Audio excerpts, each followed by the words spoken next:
who tells us we have to hate each other.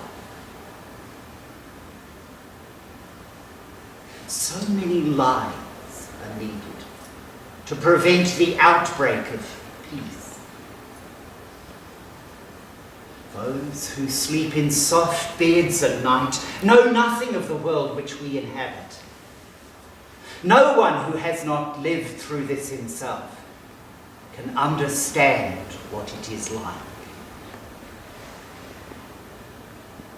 We have seen Christ walking through the trenches of both armies and in the wasteland in between.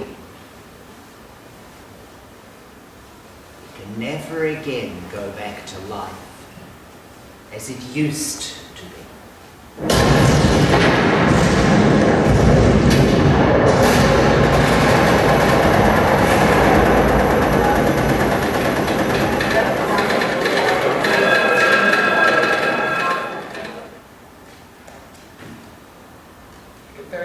About all this.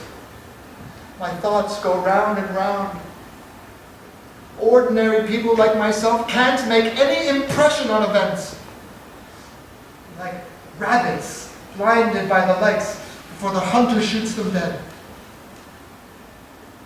We feel so incredibly helpless.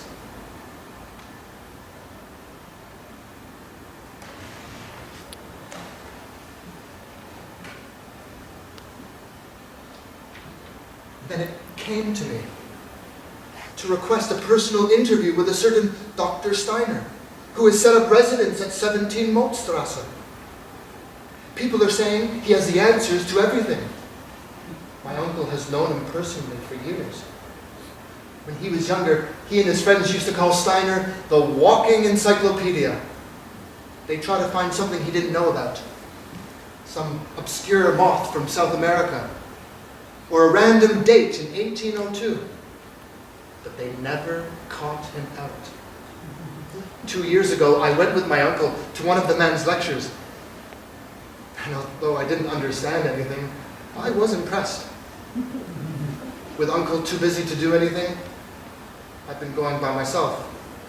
It's one of the only things that lifts my spirits. Anyway, yesterday, Wednesday, June 20th, 1917, at 4:30 p.m., the moment came.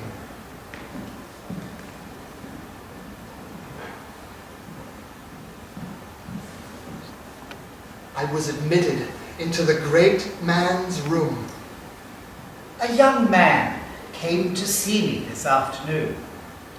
Told me some very interesting things that he knows from his position in the Bavarian consulate. I see in the embassy how very little thinking goes on. People are exhausted and discouraged and simply do what they're told and hope to survive. People feel as if they've been turned into screws in a vast machine of enormous power. And against this power, mere thoughts can make no difference. Most of what is written and spoken about society today is nothing more than propaganda and ideology. It justifies the bourgeois power relationships of contemporary society, but comes nowhere near to describing real life.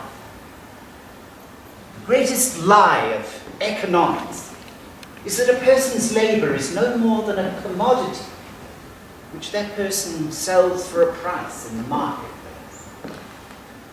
People who work today have an instinctive longing to find their sense of dignity through their work. When they're seen in this way as no more than factors in someone else's production, they feel as if they're being robbed. They may deny these feelings, but they will be present, nevertheless. Yes, but this goes against what all the experts recommend. So-called experts tell me that my ideas are impractical because they don't follow their prevailing theories. They then prescribe to others what they think should be done. The theories, meanwhile, on which everything is based, have no connection to real life. Surely they are the ones who should be called impractical. My ideas correspond to reality. Some people are very difficult to argue with. Okay, so then what would you want people to do? I would suggest that they looked at the workings of society. The existence of the three spheres is what they will see. I'm very grateful for your help. He wrote out what he called a memorandum. While he was getting on with that, I spoke with my uncle, and we began to create some openings for him. We made a long list, and things looked quite hopeful. I thought there might be too many for Steiner alone, so I went to see some of them myself.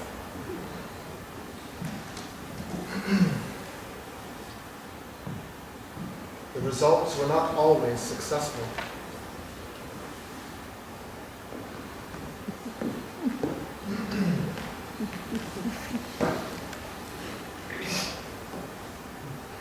And in conclusion, Dr. Steiner insists that this plan is what is needed from Germany at this critical hour. We cannot be dictated to by those who have no understanding of the nature of the European peoples. Mr. Wilson's ideas and Dr. Steiner's opinion are empty slogans. Mr. Wilson wants to divide up the nations of the Austro-Hungarian Empire into racial groups. This is something that will cause enormous damage if it were put into practice.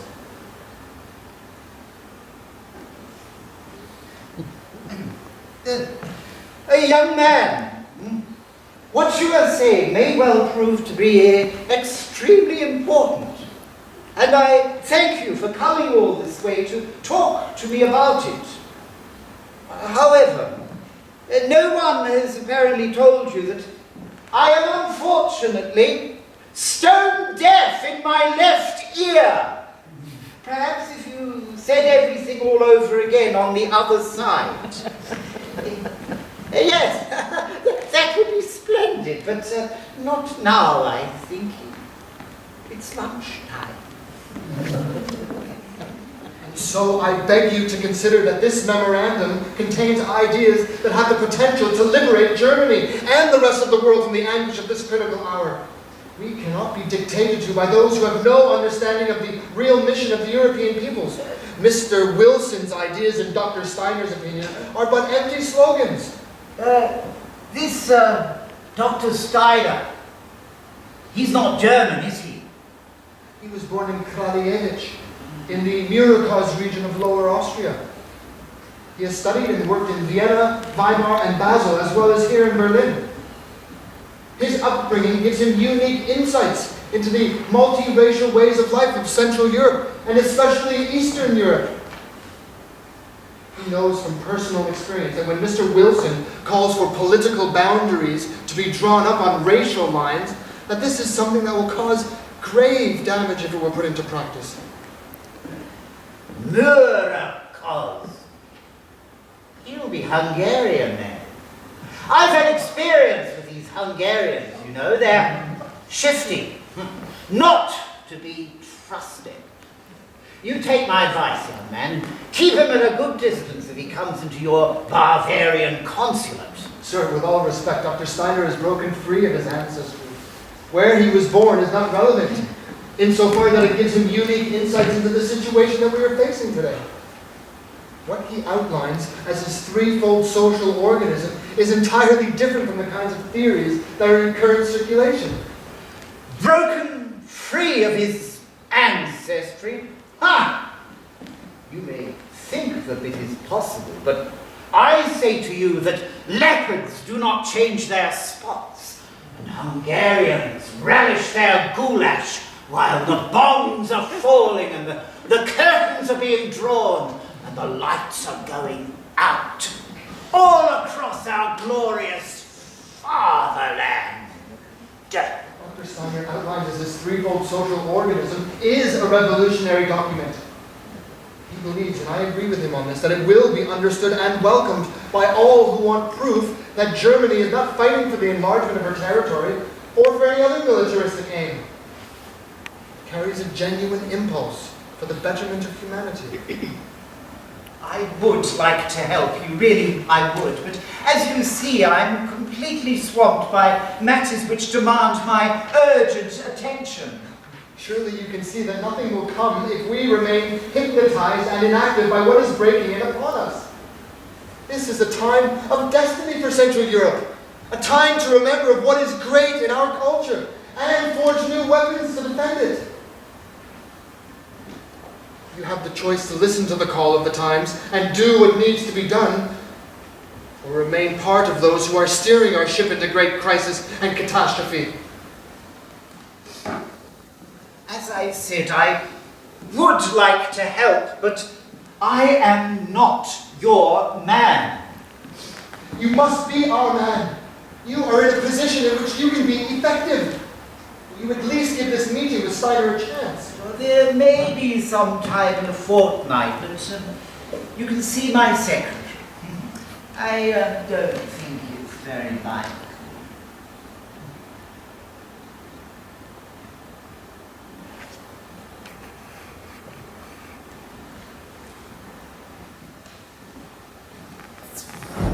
We should not forget those who continue to work towards the military aim. Those guys never give up, do they? But how do we take advantage of this moment? It seems to me that this could very well be a good time for me to pay a visit to your friend the diplomat. Do you think so? Very well. I'll make the necessary arrangements. Dr. Steiner, this document is unusual in many respects.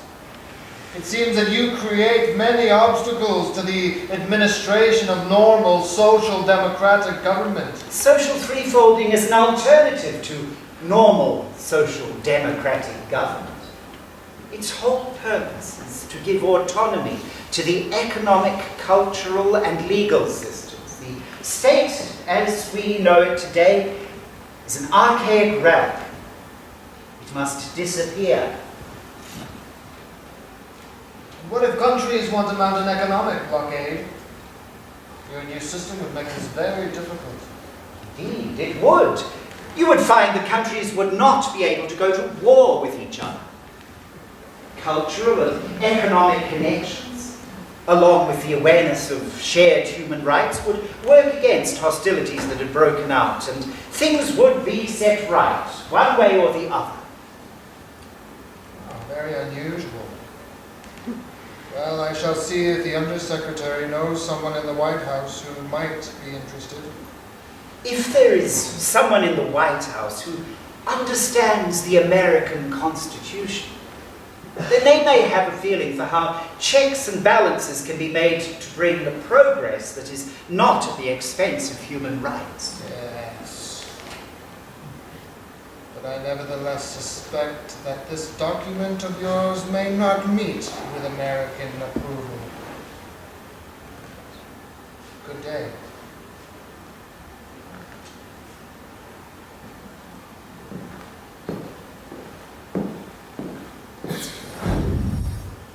Cessation of hostilities may be declared one day, but this will not be peace.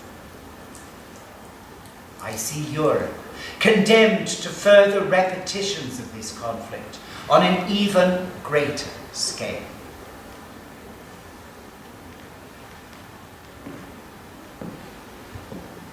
The threefold social organism, weakening the power of the state, replacing this with systems of cooperation, taken from the threefold nature of the human being, could have prevented all this. In its place, working to strengthen even more the most archaic forms of statehood, we have Wilson's 14 points. Gentlemen of the Congress, we entered this war because violations of right had occurred which touched us to the quick and made the life of our own people impossible unless they were corrected and the world secured once and for all against their reoccurrence. Have you ever you are completely stuck. You've tried everything and nothing works. You can go neither forward nor back. But they wanted to know everything from me first, to see the whole road ahead. They sat me down and asked me never-ending questions about banking, money, currency, taxes. I could give them some answers, of course, but these things change so quickly. What's right one day is wrong the next. Anyway, they came. We worked out a program. Emil Malt was the first. On Sunday, December 9th, I was in Zurich on business when, infected by events in Germany, revolutionaries began firing shots in the streets and even attacking banks. I decided to cut short my trip and return to Stuttgart. But on the way, I stopped off at a little village called Dornach, near Basel, where I knew that Rudolf Steiner would be giving a lecture. I sat there with deep questions churning through my mind about what I could do to assist during this terrible time. I was stunned when, during the lecture, it was as if Rudolf Steiner was reading my thoughts and addressing himself to me in particular. I saw him sitting by himself in the third row. I was addressing myself to him in particular. After the lecture, we had dinner together, and he gave me a copy of his memorandum, which I studied over the next few days. Back in Stuttgart, there was a full-scale revolution going on. The king was deposed. Thugs with red armbands stormed the palace. Hordes of famished, returning soldiers were milling around, looking for work, trying to pick up the pieces of their former lives. Chasing away the royalty and the old rulers is a start, but if all you do is replace the old bosses with a parliamentary democracy while leaving in place all the bureaucrats who've been keeping the system going, then what you end up with will be no different than the former system. I was most successful during a flare-up of local unrest, when a group of radical youths held half the government hostage in the train station tower. Some of the politicians asked me if I could go up to them and speak about Steiner's threefold idea. I did so, and they said they were grateful.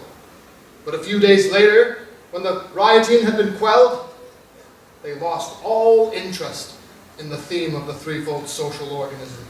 It's time to forget about those in official positions. They've shown themselves to be absolutely worthless. From now on, we go directly to the people. Later, Ludendorff, he who had already caused so much blood to flow in the war, made much of the fact that Germany had been betrayed, stabbed in the back, he said, by her own government. Adolf Hitler stood behind him.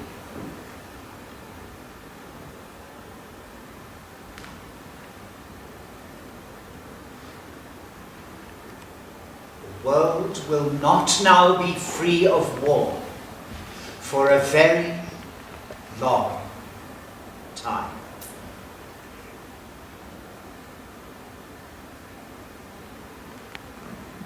They got me to write out an appeal to the German nation.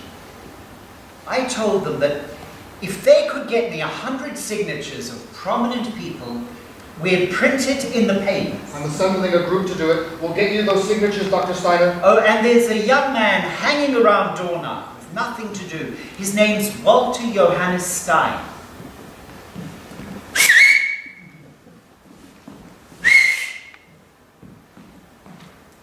We took to the highways and the byways. We were determined to give it everything we got. They did well.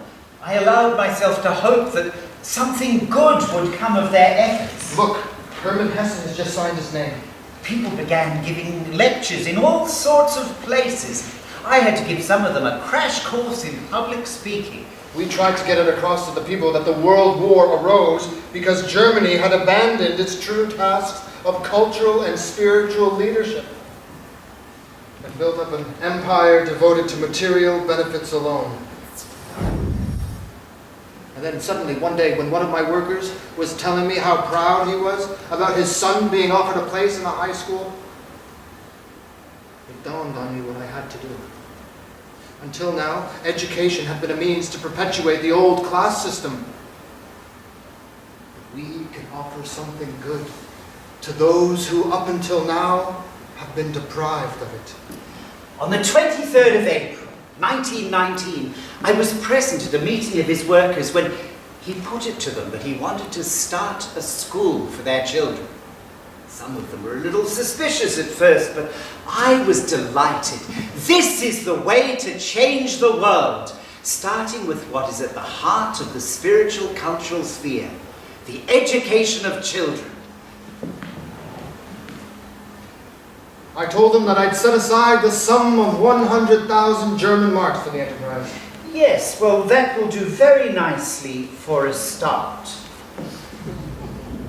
From 1940 to 1980, a war was fought in Europe.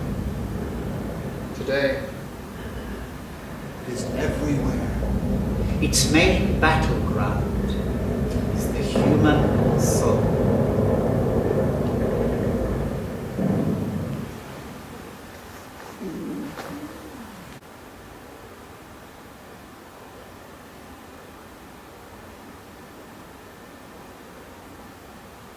Before I died, I met Christ walking in the trenches of both armies and in the wasteland in between. Not the Christ of organized religion, but the being of love. The I am of all humanity.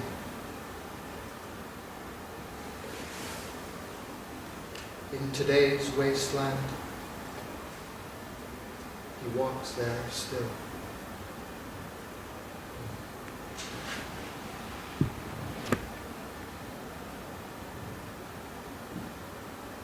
In the place where all solid ground falls from you,